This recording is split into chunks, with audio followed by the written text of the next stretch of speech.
नमस्कार दोस्तों, target with PS Parihar channel में आपका स्वागत है। सुबह की इस वीडियो में ऐसी सूचनाएं होती हैं जो विभिन्न समाचार पत्रों पर छपी होती हैं और विद्यार्थियों के लिए आवश्यक होती हैं। तो आइए शुरू करते हैं और देख लेते हैं कि आज के समाचार पत्रों में विद्यार्थी जीवन से संबंधित कौन-कौन सी सूचनाएं हैं। तो वीडियो को जल्दी से लाइक कर दें, शेयर कर दें और जिन छात्रों ने चैनल को अभी भी सब्सक्राइब न किया हो तो जल्दी से सब्सक्राइब कर लें ताकि आप लोगों को इसी प्रकार की ऑथेंटिक अपडेट सबसे पहले मिलती रहे। आगे बढ़ने से पहले एक सूचना है उन विद्यार्थियों के लिए जो छात्र इलाहाबाद हाईकोर्ट की भर्ती ग्रुप सी और ग्रुप डी की तैयारी कर रहे हैं। वे सभी अभ्यर्थी चक्षु प्रकाशन की इस बेस्ट बुक को ले सकते हैं जिसे आप लोग यहाँ पर देख सकते हैं।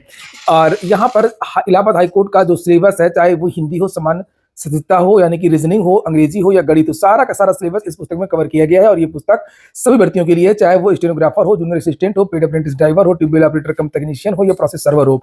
इस पुस्तक में 25 प्रैक्टिस सेट आपको मिल जाएंगे। 24 से 50 से ज्यादा बहुविकल्पी प्रश्न दिए हुए हैं और इनकी पूरी विस्तृत व्याख्या भी आपको इसी में मिल जाएगी। इसका पेपर कैसा आता है, क्या पैटर्न रहता है, वो आप लोग को पिछले पेपर से देखने को मिल जाएगा। इसमें आप लोगों को 3 शॉर्ट पेपर भी देखने को मिल जाएगा। यहाँ पर ये देख सकते हैं आप लोग, सभी कॉपी किताबों की दुकानों में चक्षु प्रकाशन की ये बेस्ट बुक आपको मिल जाएगी। और अगर आप लोग ऑनलाइन मंगवाना चाहते हैं तो उसकी लिंक मैंने डिस्क्रिप्शन बॉक्स और कमेंट बॉक्स दोनों जगह उपलब्ध करा दी है, तो आप लोग वहां से भी इसे मंगवा सकते हैं।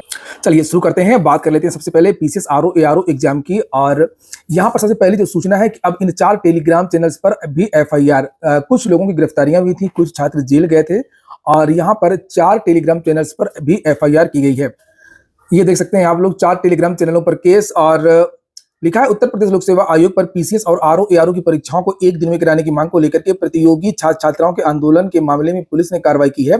आंदोलन समाप्त होने के बाद उप निरीक्षक कृष्ण मुरारी चौरसिया की तहरीर पर इंटरनेट मीडिया प्लेटफॉर्म टेलीग्राम के माध्यम से प्रदर्शन के दौरान भ्रामक सूचनाएं फैलाकर के प्रदर्शनकारियों को उकसाने की रिपोर्ट सिविल लाइंस थाने में दर्ज की है। असल में धरना इतना बड़ा था, छात्र इतने ज्यादा आ गए थे, तो ये देखा जा रहा है कि आखिरकार इतने छात्र आ कैसे गए, जिसकी उम्मीद प्रशासन ने भी नहीं की थी और लोक सेवा आयोग ने भी नहीं की थी। और आगे भविष्य में ऐसा ना हो इसलिए ये दबाने का प्रयास है। लिखा है माहौल बिगाड़ने का प्रयास। दरोगा कृष्ण मुरारी चौरसिया ने तहरीर दी है कि 11 नवंबर से प्रतियोगी छात्र छात्राएं एक ही दिन पीसीएस आरओ एआरओ की परीक्षा को कराने के लिए उत्तर प्रदेश लोक सेवा आयोग के सामने धरना प्रदर्शन पर बैठ गए थे। माहौल को बिगाड़ने के लिए इंटरनेट मीडिया प्लेटफॉर्म टेलीग्राम के विभिन्न चैनल समान अध्ययन, एजुशाला, मेक आईएएस ऑफिशियल और पीसीएस अभ्यास और पीसीएम मंथन से भ्रामक सूचनाएं अपलोड कर प्रसारित की गई थी ताकि झूठी और भ्रामक सूचनाओं से प्रदर्शनकारी हिंसक हो सके और कानून व्यवस्था की स्थिति खराब हो सके। इससे शांति व्यवस्था को खतरा उत्पन्न हो सकता था। ऐसे में इन पर कार्रवाई आवश्यक है। उप निरीक्षक की तहरीर पर सिविल लाइंस पुलिस ने मुकदमा शुरू करके जांच शुरू कर दी है। इंस्पेक्टर रामाश्रय यादव का कहना है कि दरोगा कृष्ण मुरारी चौरसिया सिविल लाइंस थाने में ही तैनात है। तो कल मेरे पास भेजी गई थी, यहाँ पर ये आप देख सकते हैं, ये एफआईआर है, इसमें पूरा का पूरा जो विवरण है वो दिया हुआ है।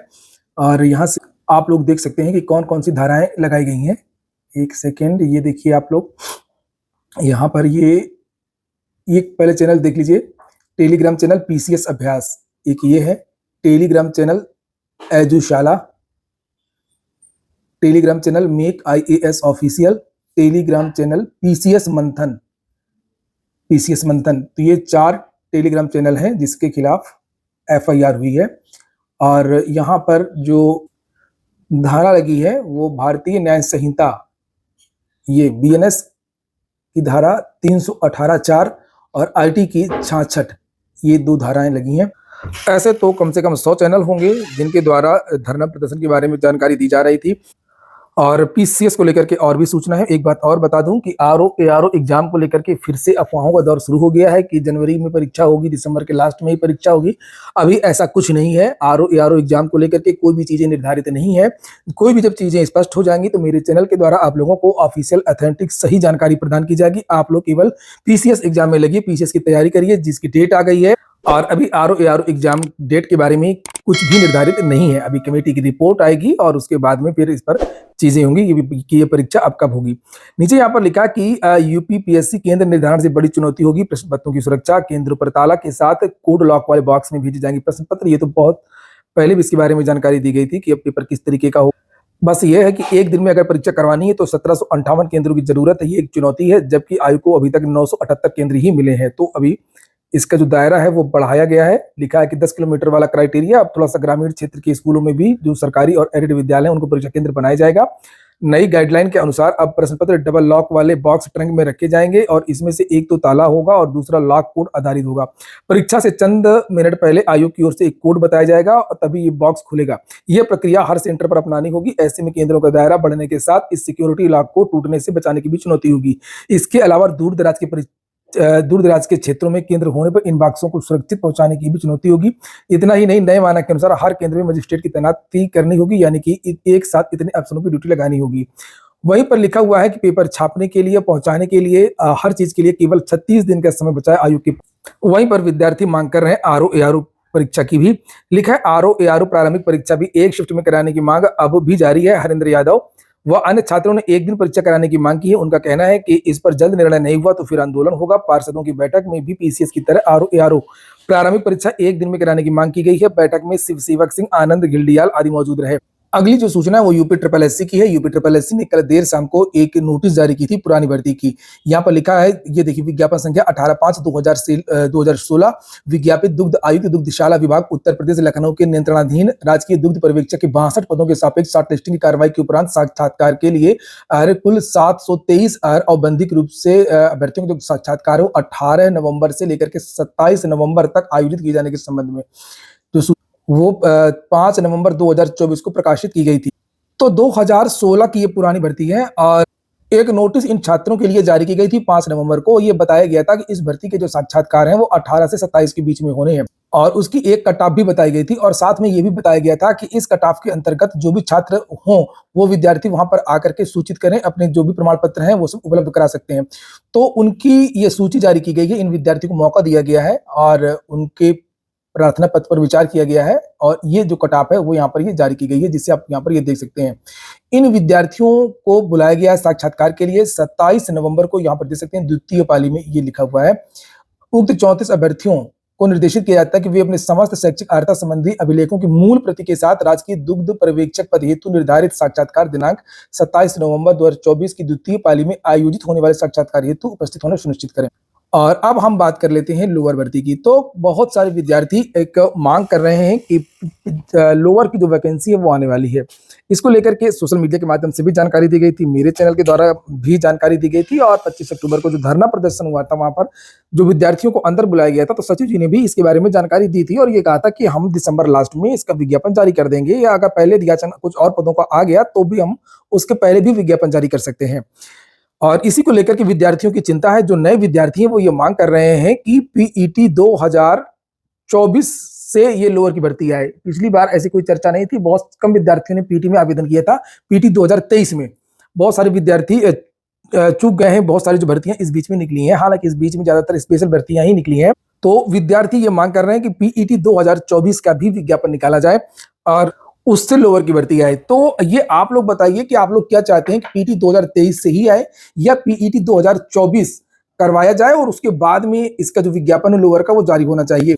और लोअर में विद्यार्थी कोशिश कर रहे हैं, बहुत सारे विद्यार्थी विभिन्न विभागों में जा रहे हैं। इसको लेकर के मैंने बहुत सारे वीडियोस भी बनाए थे अधियाचन को लेकर के। 1000 से ज्यादा पदों का अधियाचन आ गया है और लगभग 338 पदों का ईओ का अधियाचन अभी पहुंचा नहीं है और ये उम्मीद जताई जा रही है कि इसी हफ्ते जो ईओ का अधियाचन है उसमें कुछ त्रुटियां हैं, बहुत मामूली त्रुटियां हैं, कोई बड़ी त्रुटियां नहीं है। अगर वो चीजें ठीक हो गई तो ये 338 पदों का भी अधियाचन यूपी ट्रिपल एससी इसी हफ्ते पहुंच जाएगा आने वाले 2-3 दिनों में।